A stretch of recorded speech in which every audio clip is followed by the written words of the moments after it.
Chun sta go bh chuirde is mis OMP Americhu agus seo Leabhar-mheas agus an leabhar bheith a bheas go miniu ná an cean áir seo Machnamh Seanmhná le Peig séirs agus tugtar anna ide nóch agus na Madrid a feig bhocht as na meán agus an chuid is mód an ide chéana níl sé tiltaice agus an chéad cad é Peig mi scéal féin a an ceann is cáúla a bhí ar chuirsaí agus nuair léint an leabhar seo tá sé anasol ar ceann fá gur raníoch a gcuid scéal tá siise le chur ar chuirsaí i do chuis mar go siad meastar gardid meastar siimplí anna severas tangan go deánta agus siimplíocht smaointeoireachta beidir agus das a chaimsir is dó gur bainte cuasaí religiún agus creidimh leis freisin tá creidimh anna láidir an tú seo.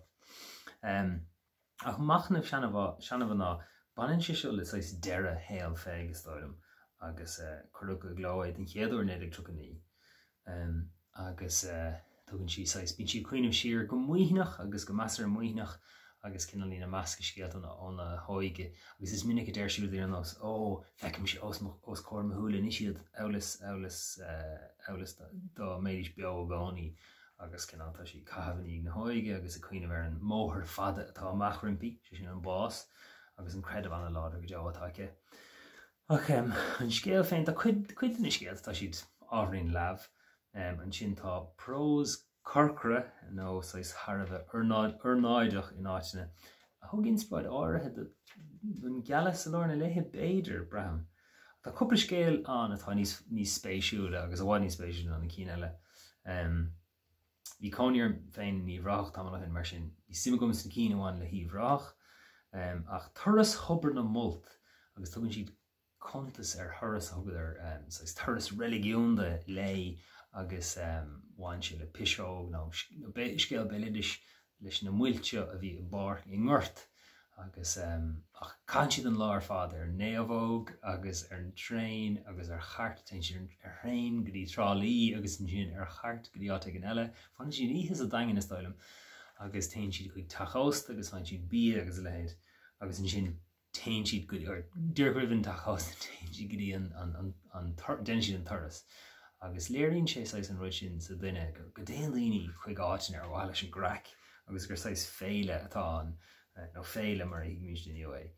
Tá rud religiún an rud sais béad asú nó dascanach i gceist leis ach an chud is mágus ar bhhaile leis sin godaachta nó choleachtain a dhéon ré. Cúpla ceann eile mar a goidech íhas go cheannacháit agus mar disí féin chuide tá cúpla rud spéisiúil an sin freisin faoin gadraibh atá idir daoine agus an tríige ditan daoine inrá fear éigen ní aon sé an bhean atá bháid agus an sin imíonn sé le galig ar fád agus ní bhíon tácht ná tuairisgur ceann eile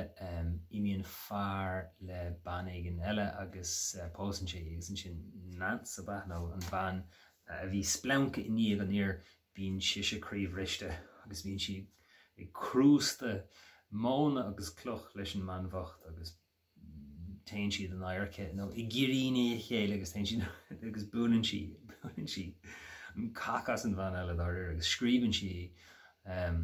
agus sin scéal beidir nach gcuoin áfang go meach sin an Cashmere na Garc freisin Martin de Luain Martin Mexico fear as Mexico de bhuna na hhéireann ar go ghaige sin luann si scéal éirí amach ní ag séideach agus cuairt na nuachránach mar thug na dúchrán ag cuairt ar Nilán. Ag lorug finsin na mountrach dom in glústan dom an chéadúir rééis in glústan is dóm agus beidir thuras tubar thuras na molta nó thuras thubar na molta be bin chéadúir rééis ar hrain agus tá sé spéisiúil an tí go déon sin lech leis na rudí úra seo agus comá an rud sin scéile éirí machnéad ag séad ag an tlí go smuoíonn siad saolíonn tá duine bháin na heolíonn go bhain sé bulla an púdar ar an ngaí agus go bhhecinn sé tinte agus a lehéad mar sin tá na scéalta móra seo agus is chur agla ar na hián ach thug na dúchránaí cuairtear na agus caigur sin an scandal go deo ach an legan ag Peig den scéal ná tá picúí aici de cheanirí an airdeach Tomás ás agus daoine nach é agus tugann si le fis nar hasasta go hína picúí bhaint nuas agus gur si anna láidir agus nach róg ar fad Agus beidir nach greide mé sin go thomláin agus sin rud a bhain is le lena lán in scéalte beidir nach chu siad có in creite sin in áitina. A fiú is scéil a lán is in scéalte a chun sin fiú na cíine in sin si fuí hain. sé ábhríonn dechar chuide a chreidúint. Ceann eile faoi ceann ag scéalta a bhain leis an rá éig me se feitar nóta i modéal a bhain le duna cinnte tá éis dul th sáile agus neadh bh sin inchreite nechar. Ach an rud is mó beidir ná gur scéalta beag as a snite iad tá ige fíoráling ananta ach freis bhí duine credibh mé ach credibh Harmh láidircha is cum pe anró a bhúlinn lei nó leis na Hilánig dearann si tá díobh maith agus láidir agus dunig sé ar las. Fiúnar atá sé ag seolas stormacha uafásacha agus gíomhrí a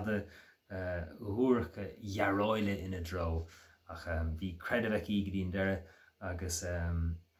deir si gur bhfuil ciún déanta í don tangan freisin. Ach leabharí beag láite wat eile hains go mórlam ná. Tá sé beag bíadach mar leabhar. Féidir chuirteach sa fóca agus go deimhin chuirteach an fóca é agus léas leithnig agus cabad lí agus scéalta beaga ar mo bhogstróch dó. Mar sin, má tú fáisiú leabhar, bhí í fáisiú leabhar póca. Sin é leabhas weimse slántam lína chuirde.